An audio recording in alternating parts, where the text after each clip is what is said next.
আসসালামু আলাইকুম প্রিয় শিক্ষার্থী বন্ধুরা, তৃতীয় শ্রেণীর বাংলা ক্লাসে তোমাদের সবাইকে স্বাগতম। তোমাদের নতুন পাঠ্য বইটির পাঠ 12 বালুচোরা একদিন এর অনুশীলনীমূলক সকল প্রশ্নের উত্তরগুলো আজকে আমি পড়ে শোনাবো। তোমরা গল্পটি ভালো করে পড়ে নিবে। এই গল্পের মাধ্যমে তিথি তার যে গ্রামের প্রকৃতি ভালো লাগে, গ্রামের প্রকৃতি দেখে যে তার মন ভরে যায়, গ্রামে এসে সে কী করে, নৌকায় চড়ে, এরপরে সে পাখিদের দেখতে পারে, ঝড় হলে পাখিদের নিয়ে ভাবনা চিন্তা করে। এই গল্পের মাধ্যমে তোমরা এগুলো সকল কিছু জানতে পারবে। এখন আমরা অনুশীলনীমূলক প্রশ্নের উত্তরগুলো পড়ব।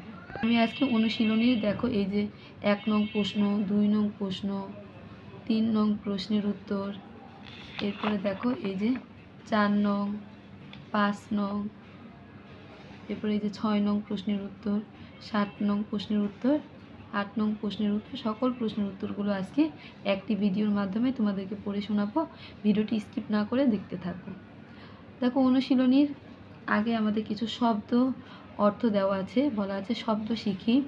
উকি দেওয়া, উকি দেওয়া শব্দের অর্থ হচ্ছে আড়াল থেকে দেখা। মিনার, মিনার শব্দের অর্থ হচ্ছে দালানের উঁচু চূড়া। বাদল, বাদল শব্দের অর্থ হচ্ছে বৃষ্টি।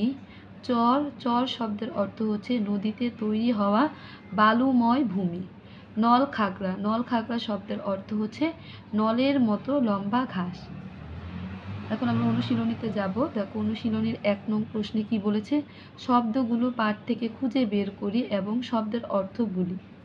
উকি দেওয়া, উকি দেওয়া শব্দের অর্থ হচ্ছে আড়াল থেকে দেখা, আমরা আগে পড়েছি। শব্দের অর্থ হচ্ছে আড়াল থেকে দেখা। মিনার, মিনার দিয়ে শব্দের অর্থ হচ্ছে দালানের উঁচু চূড়া। বাদল, বাদল দিয়ে শব্দের অর্থ হচ্ছে বৃষ্টি। চর, চর দিয়ে শব্দের অর্থ হচ্ছে নদীতে তৈরি হওয়া বালুময় ভূমি। নল খাগড়া, নল খাগড়া দিয়ে শব্দের অর্থ হচ্ছে নলের মতো লম্বা ঘাস। দেখো 2 নং প্রশ্নে কি বলেছে, শব্দ দিয়ে বাক্য লিখি। এই যে শব্দগুলো রয়েছে, এই শব্দগুলো দিয়ে আমাদের বাক্য লিখতে বলেছে। কতে দেওয়া আছে নদীর জল, নদীর জল এই ঢ্যাসে আমরা লিখব এই যে টল টল করছে, নদীর জল টল টল করছে। দেখো এই শব্দটা দিয়ে আমাদের একটি বাক্য তৈরি হয়ে গেল। খতে বলেছে মসজিদের ঢ্যাস থেকে ভেসে আসে আজানের ধ্বনি। মসজিদের মিনার, এখানে লিখে দিবে মিনার থেকে ভেসে আসে আজানের ধ্বনি। গতে বলেছে পানি কমে যাওয়ায় নদীতে ঢ্যাস পড়ছে।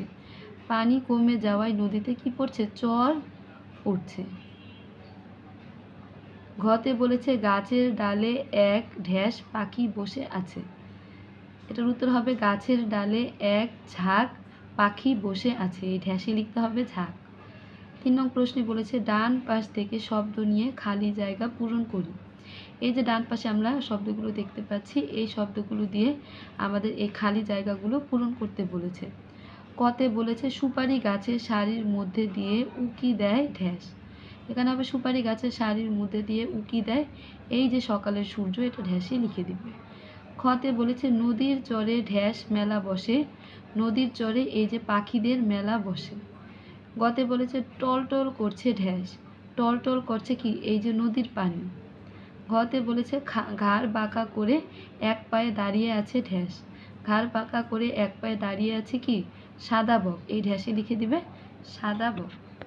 4 নম্বর প্রশ্নে কি বলেছে, বিপরীত শব্দ জেনে নেই। এই যে এখানে দেওয়া আছে শব্দ আর এখানে বিপরীত শব্দ দেওয়া আছে, পাশেই কি এই শব্দের বিপরীত শব্দগুলো দেওয়া আছে। গ্রাম, গ্রাম দিয়ে বিপরীত শব্দ হচ্ছে শহর। সাদা, সাদা দিয়ে বিপরীত শব্দ হচ্ছে কালো। শীতল, শীতল দিয়ে বিপরীত শব্দ হচ্ছে উষ্ণ।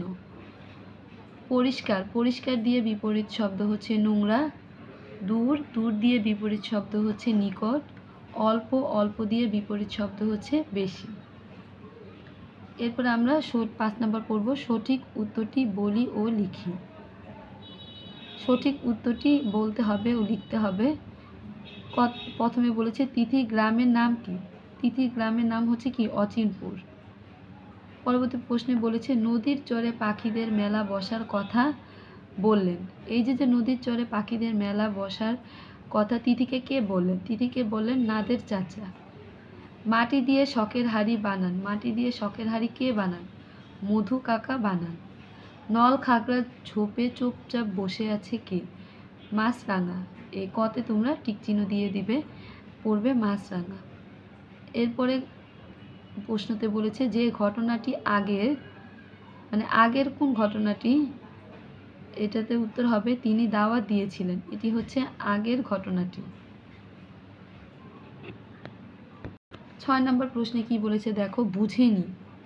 কুমারপাড়া, মানে কুমারপাড়া দিয়ে কি হবে, যা আমাদের বুঝে নিতে বলেছে, বুঝে বুঝে পড়তে বলেছে। কুমারপাড়া, কুমারেরা যেখানে একসাথে বাস করে, শখের হাড়ি, ছবি আঁকা রঙিন হাড়ি।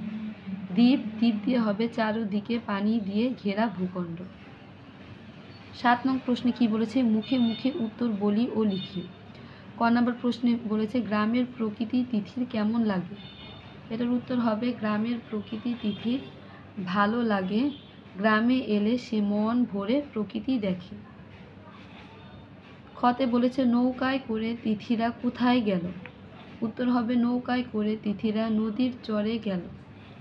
গ নম্বর প্রশ্নে বলেছে নাদের চাচার ঝুড়িতে কি কি মাছ ছিল, এটার উত্তর হবে নাদের চাচার ঝুড়িতে পাবদা, পুঁটি আর মাঝারি আকারের একটি বোয়াল মাছ ছিল। কতে বলেছে তিথি কেন পাখিদের জন্য ভাবছিল, এটার উত্তর হবে তিথি ঝড় শুরু হওয়ায় পাখিদের জন্য ভাবছিল। উমতে বলেছে ঝড়ের সময় পাখিরা কি করে, এটার উত্তর হবে ঝড়ের সময় পাখিরা নিজের বাসায় ফিরে যায়। এরপর 8 নং প্রশ্নে কি বলেছে, বিরাম চিহ্ন বসাও। ক নম্বর প্রশ্নে বলেছে তিথি গ্রামে বেড়াতে এসেছে। এখানে বিরাম চিহ্ন বলতে আমরা এই যে দাড়ি, কমা, প্রশ্নবোধক চিহ্ন, ফুল স্টপ, আশ্চর্যবোধক চিহ্নকে বোঝায়। তাহলে তোমরা বুঝতে পেরেছো বিরাম চিহ্ন কাকে বলে, এগুলো হচ্ছে বিরাম চিহ্ন। এই বিরাম চিহ্নগুলো আমাদের বসাতে বলেছে লাইনের শেষে, তাহলে ইচ্ছা মতো আমরা বসালেই কিন্তু হবে না, এর লাইনে যে চিহ্নটি দেওয়া আছে রিডিংয়ে, মানে গল্পের মধ্যে, সেই চিহ্নটি তোমাদের বসাতে হবে। তাহলে দেখো তিথি গ্রামে বেড়াতে এসেছে, এটার সাথে বিরাম চিহ্ন দেওয়া আছে একটি দাড়ি, অর্থাৎ একটি দাগ দেওয়া আছে, একটি দাড়ি দেওয়া আছে, তোমরা দিয়ে দিবে। খতে বলেছে কি ঠান্ডা হাওয়া, এটার মধ্যে আশ্চর্যবোধক চিহ্ন দেওয়া আছে, এই যে এটা হচ্ছে আশ্চর্যবোধক চিহ্ন, তোমরা দিয়ে দিবে। তিথি কোথায় থাকবে, এই লাইনের মধ্যে আছে একটি প্রশ্নবোধক চিহ্ন, এই যে প্রশ্নবোধক চিহ্নটি দিয়ে দিবে। এরপর গতে বলেছে গণেশ কাকা বললেন, গণেশ কাকা বললেন বলে একটি কমা দিবে, ফিরতে হবে, এরপর একটি দাড়ি দিবে।